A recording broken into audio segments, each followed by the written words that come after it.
नमस्कार। आज आमे जीवनर दुईटी बहुत मजादार आउ मौलिक कथा विषय जानिबा। गोटिए हेला वंशानुक्रम आउ अन्यटी हेला विवर्तन। केबे भाबिछंती आमे आम बापा मांक भଳି काहिंकी देखा जाऊ? एमती देखिले कथाटा बहुत साधारण लागे नुए? पिलांक चेहरा, आखिर रंग, एमती कि केसर रंग भी बापा मांक सह मिसी जाए।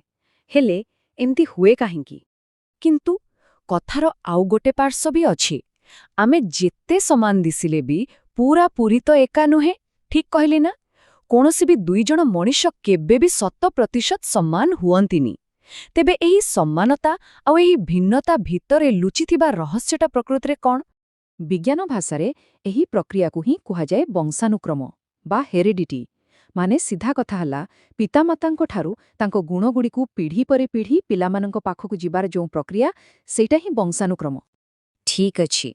तेबे चालंतु आम कहानीर प्रथम भागकु जिबा आ बुझिबाकु चेष्टा करिबा एही वंशानुक्रमर रहस्यकु। आजिकाली तो आमकु एसबु जणा, किंतु भाबिले आश्चर्य लागे जे शह शह वर्ष धरे एटा विज्ञान पाई सबुठु बड़ पहेली थिला। लोकमाने एतिकी तो जानिथिले जे पिलामाने बापा मांको भड़ी हुअंती, किंतु केमिति एहार कारण काहाकु जणा नथिला। आउ ठीक एइठी काहानीकु आसुछंती जणे खास व्यक्ति जिए एही रहस्यर समाधानर बाट देखाइथिले। ए हेउछंती ग्रेगर मेंडेल, जणे ऑस्ट्रियन धर्मजाजक। आउ आजी आमे तांकु आनुवंशिक विज्ञानर जनक बा फादर ऑफ जेनेटिक्स बोली जाणु। किए भाबिथिला जे जणे धर्मजाजक निज बगिचारे मटर गछ उपरे किछि साधारण परीक्षा करी एते बड़ विज्ञानर मूलदुआ पकेइदेबे। मेंडेलଙ୍କ कामर सबुठु भल कथा कौन जानंती? तांकर सुचिंतित पद्धति। से एमिति जाहिताही काम करि नथिले। से मटर गछर ठीक 7 जोड़ा विपरीत गुणकु बाछिथिले। जेमितिकी गछ डेंगा हेबो ना गेड़ा हेबो, मंजी गोल हेबो ना कुंचित हेबो, फुलर रंग कौन हेबो, एमिति आहुरी अनेक। चालंतु तांकर सबुठु प्रसिद्ध परीक्षण कथा देखिबा। से कौन कले ना गोटी शुद्ध डेंगा गछ सह गोटी शुद्ध गेड़ा गछर संकरण गले। एबे कुहंतु तो कौन हेइथिबो? आश्चर्यर कथा, प्रथम पीढ़ी रे जेते भी गछ इला सबु गुड़िक डेंगा, गेड़ा गुणटा जेमती गायब हेगला। किंतु कहानी एठी सरी नथिला।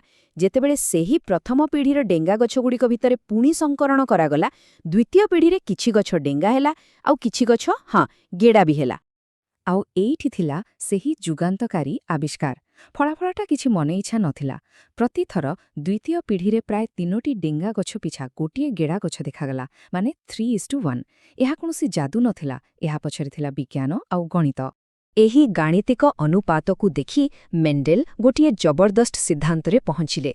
से कहिले प्रत्येक गुण पाई 2टी कारक बा फैक्टर्स दायी। गोटिए हेला प्रभावी बा डोमिनेंट, जे निजर प्रभाव देखाए, आउ अन्यटी हेला अप्रभावी बा रिसेसिव, जे प्रभावी कारकर उपस्थितिरे लुचिकी रही जाए।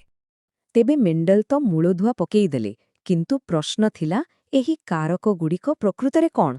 एहार उत्तर देला अम आधुनिक विज्ञान। मेंडेल जाहाकु कारक बोली कहुथिले, आमे आजि ताकु जीन बा जीन बोली जाणु।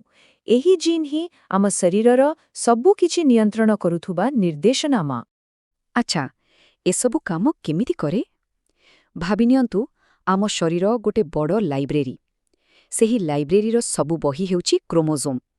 आउ मनिष पाखरे एमिति 23 जोड़ा बही अछि। प्रत्येक बही भितरे अनेक अध्याय अछि। सेगुड़िक हेला डीएनए। आउ प्रति अध्यायर गोटिए गोटिए वाक्य, जार एक निर्दिष्ट अर्थ अछि, ताहा हेउछि गोटिए जीन। एहार गोटे बहुत सहज उदाहरण देखिबा। मनिषर लिंग निर्धारण केमिति हुए देखंतु। महिला मानक पाखरे 2टी एक्स क्रोमोजोम थाए, माने XX। आउ पुरुष मानक पाखरे गोटिए एक्स आउ गोटिए वाई क्रोमोजोम थाए, माने XY। तेणु संतानटी पुओ हब ना झियो, एहा संपूर्ण भावे पितांक ठारू आसुथुबा क्रोमोजोम उपरे ही निर्भर करे। अच्छा, आमे तो बुझीगले जे गुण गोटिए पीढ़ीरू आउ गोटे पीढ़ीकु केमिति जाए। किंतु एबे चालंतु टिक्के पछकु जाए, पूरा बड़ चित्रटाकु देखिबा। एही छोट छोट परिवर्तन लक्ष लक्ष वर्ष भितरे जीवनर केते बड़ कहानी लेखिछि। आउ एही विशाल कहानीर नायक हेउछंती चार्ल्स डार्विन। तांक तत्व दुनियाकु बदलाई देला।